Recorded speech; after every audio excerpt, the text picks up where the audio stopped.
Dans votre saison de culturisme, qu'est-ce que vous avez appris? J'ai appris la discipline, j'ai appris le respect et j'ai appris beaucoup de choses en fait parce que avant je pense que j'ai changé grâce au culturisme et je pense qu'on peut tout changer à partir du moment où on veut progresser dans une discipline sportive.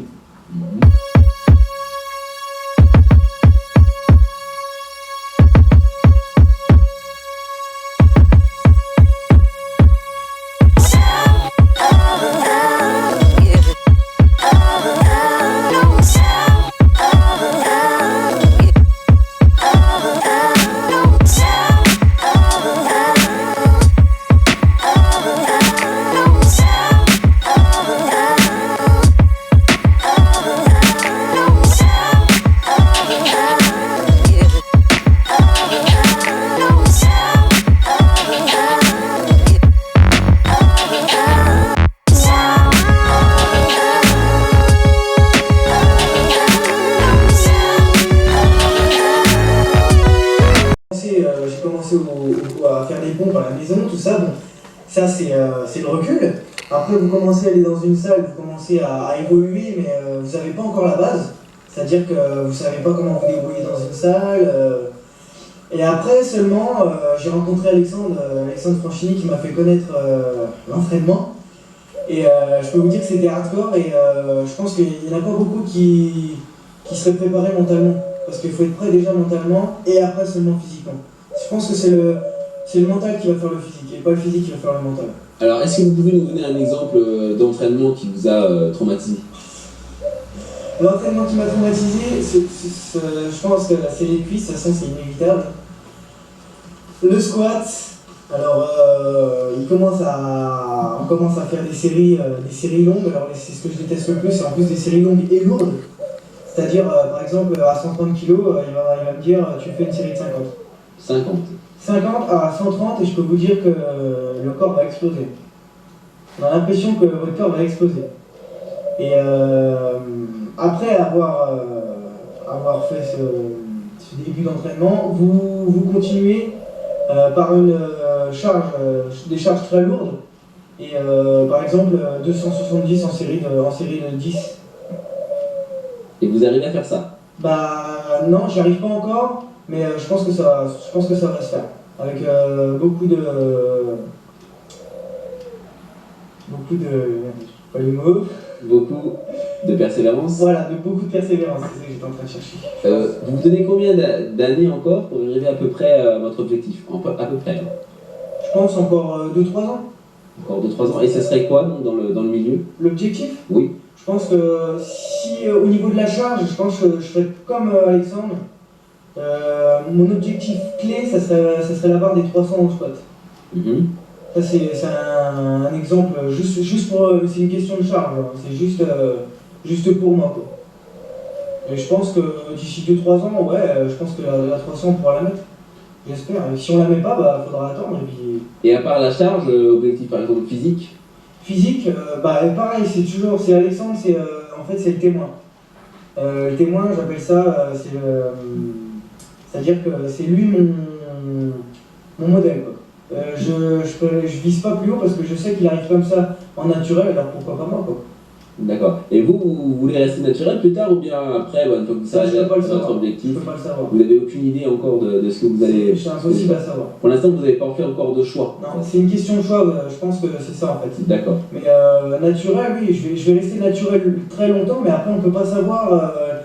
En fait, la vie, elle vous expose à de nombreuses tentations et je pense que si vous contrôlez... en fait, vous avez une certaine sagesse spirituelle dans la tête et si vous arrivez à contrôler les tentations et tout ce qu'il y a dans la vie, je pense que vous sachez contrôler votre vie. D'accord. Très bien. Et pour vous, la maîtrise de ces pulsions, c'est important quand on s'entraîne? Exactement. C'est-à-dire, quand vous faites un entraînement, vous criez, vous agressez les gens ou... Ah non, j'agresse personne. En fait, je m'exprime. Je pense que quand je gueule à l'entraînement ou quand je crie, excusez-moi, je pense que c'est vraiment quelque chose... c'est hors norme, quoi. Faut vraiment s'exprimer, faut s'éclater quand on va s'exprimer. Est-ce que la douleur vous fait peur? Non, plus maintenant. Avant, oui. Pour vous, que signifie la douleur? La douleur, en fait, je pense que c'est comme des lames de glace qui viennent des aiguilles ou des couteaux qui viennent tous vous planter pendant l'entraînement, justement. Par exemple, quand je suis en train de faire les cuisses et quand je suis au leg extension, j'ai l'impression que c'est des milliers de lames qui viennent vous planter dans le... Mais c'est tout dans la tête, en fait. Mais c'est pas dangereux pour la santé des milliers de lames qui viennent vous planter pendant l'entraînement? Non, parce que je pense que c'est psychologique. C'est psychologique. C'est psychologique, en fait, je dis ça, mais j'y pense, quoi, mais c'est tout, quoi. Mais est-ce que vous avez pensé à votre avenir? Si par exemple maintenant vous arrêtez, qu'est-ce qui va se passer? Tout va tomber, vous allez prendre de la graisse. Alors ça, c'est les répercussions pour un type de tout le monde. Alors ça va tomber, ça c'est n'importe quoi. En fait, juste pour la parenthèse si j'arrête, je veux dire, c'est une question d'alimentation et d'hygiène de vie. C'est pas une question d'entraînement, c'est pas l'entraînement qui va, si vous arrêtez, c'est pas ça qui va vous faire prendre de la graisse. Ça dépend de ce que vous mangez en fait. J'ai ma femme qui m'a dit que si jamais, par exemple, elle avait commencé à faire un peu de musculation, elle est restée pas longtemps dans la salle et elle a tout de suite pris des épaules et puis des bras. Est-ce que c'est normal? Ça c'est l'influx sanguin, ça. C'est juste le sang qui...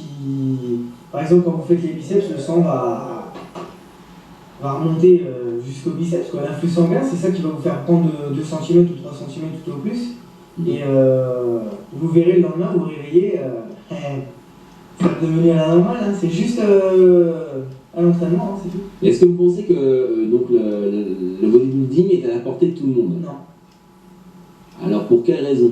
Là-dedans. C'est toujours là-dedans. Faut être prêt mentalement. Donc vous pensez par exemple que vos collègues de travail, par exemple, auraient du mal à vous suivre dans les compétitions, par exemple? Je pense parce que faut vraiment avoir ça dans le sang quand même.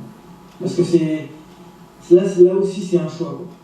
C'est soit je fais ça et je fais rien d'autre. Je veux dire, on peut pas tout faire dans la vie. Je veux dire, moi je fais ça, ça me prend beaucoup de temps quand même. Bon, je fais pas que ça, je vais faire des sorties au cinéma, tout ça, mais je veux dire, ça me prend beaucoup de temps et je prends du plaisir à le faire quand même. Vous arrivez quand même à prendre du plaisir. Pour vous, la place représente quoi exactement? La place, c'est-à-dire... Le résultat. Où se situe le résultat? Le résultat, c'est le résultat de vous-même, le travail que vous faites en fait. Moi, le résultat que j'ai obtenu, c'est grâce à moi et grâce à un entourage qui m'a permis d'évoluer dans la discipline en fait. Et le résultat, c'est moi-même, quoi. C'est moi qui ai fait ce résultat.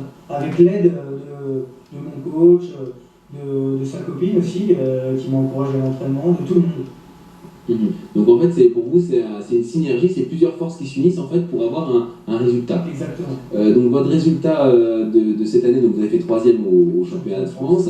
Donc est-ce que ce résultat a une influence sur votre façon de voir les choses? Non. Donc c'est-à-dire que vous considérez l'entraînement toujours comme une passerelle en fait entre votre passé et puis votre avenir. Exactement.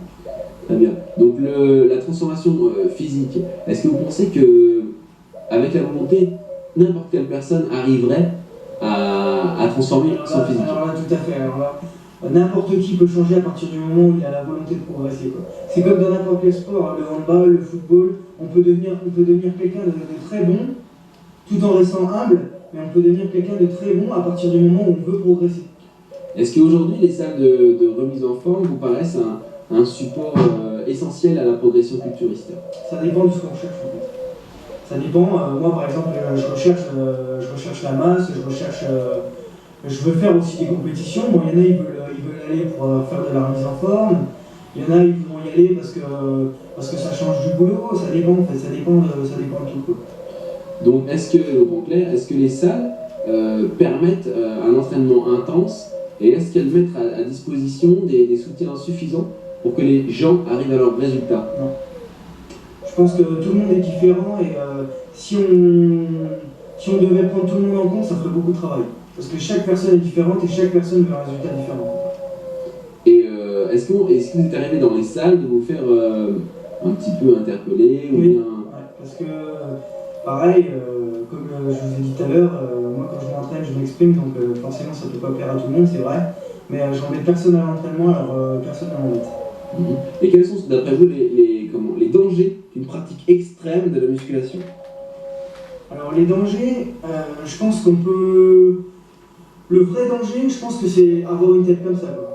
Ça c'est vrai, le vrai danger, ça a failli m'arriver et mon coach m'a remis bien en place parce que je pense que je serais parti en live s'il n'avait pas été là. Et je pense que ça c'est vraiment le pire de tout. C'est le pire de tout. D'après vous, est-ce que ça peut avoir une influence sur le physique et quel genre d'influence par exemple? Donnez-moi un exemple. Alors sur le physique, oui je pense que ça peut avoir une influence sur le physique parce que à partir du moment où vous restez humble dans votre tête, et là, je pense que vous pouvez progresser. Par exemple, si quelqu'un va me dire ouais, t'es super et tout ça, bah moi je vais tellement me croire super que je progresserai plus, quoi. C'est ça le truc en fait. En fait, quand vous vous entraînez, il faut qu'autour de vous il y ait un bouclier, quoi. Et le bouclier, personne ne peut le percer à part vous. Par exemple, si vous voulez discuter avec quelqu'un, là, vous allez percer votre bouclier. Et si je veux vraiment parler à personne, que je fais d'habitude à l'entraînement, là, il n'y a personne qui peut. N'importe qui. Hein. On peut m'insulter, on peut faire ce qu'on veut. Quand je suis dans mon entraînement, c'est comme ça. Alors, what we do here is go back.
Est-ce que ça va perturber votre... En régime, oui, ça peut me perturber. Votre cycle en fait. Parce que si elle ne fait pas, je veux dire, si moi je suis en régime, par exemple, je descends à 800 calories, je veux dire, elle va pas se ramener avec ses sandwichs, c'est... Enfin voilà quoi. Ça va être une situation stressante, un peu comme vous avez rencontré au restaurant Les Ardennes, quand vous voyez vos collègues se jeter sur les pâtisseries. Hein. Exactement, mais à force on s'y fait, et comme je l'ai dit tout à l'heure, je pense que vous sachez pourquoi vous le faites. Vous savez pourquoi vous le faites. Parce que c'est pour vous, et il n'y a pas besoin de se... En fait, il n'y a pas besoin de... J'arrive pas à parler. Il n'y a pas besoin de s'occuper des autres. Voilà, en fait, c'est vous, c'est votre truc. Si vous ramassez une gamelle, c'est à vous, vous devez, je veux dire. C'est vous le seul responsable et c'est pas les autres. Très bien. Maintenant, je vais vous parler du physique. Donc, pour vous, qu'est-ce que vous mettriez en premier entre donc, philosophie, religion, physique, cœur ou perspective?